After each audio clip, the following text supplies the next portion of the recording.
तुम एक ऐसे बाग में दाखिल हो जहां हुआ भी आहिस्ता चलती है, जैसे जमीन ने खुद वक्त को रोक रखा हो। तो और कहीं पानी गिरने की सरगोशी सुनाई देती है। बांस हल्की हुआ में झूमते हैं और कदमों के नीचे पत्थर ऐसे बिछे हैं जैसे किसी फनकार ने बरसों लगाकर हर जाविया सोचा हो। ये कोई जन्नत नहीं, ये इंसान के हाथों बनी वो दुनिया है जिसे चीनी शहंशाह आसमानी सुकून कहते थे। Imperial gardens. चीनी शाही बागात का फलसफा एक अजीब मगर गहरा ख्याल रखता है कि इंसान फितरत को बदल कर नहीं, इसके साथ मिलकर जन्नत बना सकता है। शहंशाहों का यकीन था कि एक ऐसा बाग जहां पहाड़, पानी, रोशनी, साया, रास्ते और दरख्त सब एक ही सांस में चलें, वही असल ताकत, सुकून और बादशाहत की अलामत है। कदीम चीन में बाग बनाना जंग लड़ने से कम मुश्किल नहीं था। हर पत्थर, हर तालाब, हर दरख्त इस तरह रखा जाता कि वो किसी कुदरती मंजर का अक्स बन जाए। शहंशाह चाहते थे कि उनके बाग में वो पहाड़ हों जो 1000 मील दूर हैं, वो दरिया हों जो दूसरे सौबों में बहते हैं, और वो खामोशी हो जो सिर्फ जंगलों में मिलती है। इसीलिए इंपीरियल गार्डन्स को जिंदा तस्वीरें कहा जाता था। जब तुम ऐसे बाग में कदम रखते हो तो पहला एहसास सुकून नहीं, हैरत होता है। रास्ते कभी सीधे नहीं होते, वो मड़ते हैं, गायब होते हैं, कभी अचानक किसी तालाब के सामने ला खड़ा करते हैं। ये ट्विस्ट सिर्फ खूबसूरती नहीं, ये फलसफा है। जिंदगी कभी सैधी नहीं होती, मगर आखिरी मंजर हमेशा खूबसूरत होता है। तालाब इन बागात की जान थे।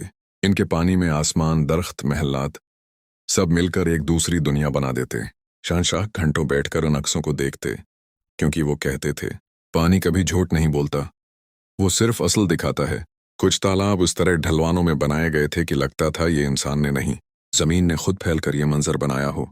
यहीं से शुरू होती है वो दुनिया जो इंसान के हाथों बनी मगर फितरत की जबान में बोलती है।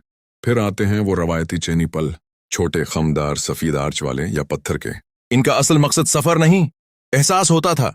जब तुम इन पर चढ़ते हो तो नजर ऊपर उठती है, जब नीचे उतरते हो तो नजर जमीन पर आ जाती है, जैसे फितरत खुद तुम्हें तवाजुन का सबक दे रही हो। बांस के झंड इन बागात की खामोश रूह थे। इनकी सिरसराहट शहंशाह के लिए मौसीकी थी। बांस ताकत, लचक और आजिजी की अलामत है, सख्त भी, नरम भी। शहंशाह बांस को देख कर याद रखते थे कि ताकतवर इंसान वो है जो वक्त पड़ने पर झुक भी सके। इन बागात में पोइलेंस और छोटे महल भी होते थे। इनकी छतें परंदों के परों की तरह खमदार, और अंदर की हवा हमेशा ठंडी प्रसकून। यहाँ शायरी लिखी जाती, सफारती फैसले होते, और कभी कभी जंगों का इंजाम भी तय किया जाता। मगर माहौल हमेशा इतना पुरअमन होता कि लगता था जैसे दुश्मनी भी शर्मंदा हो जाती हो। इन बागात में पहाड़ भी इंसान बनाते थे।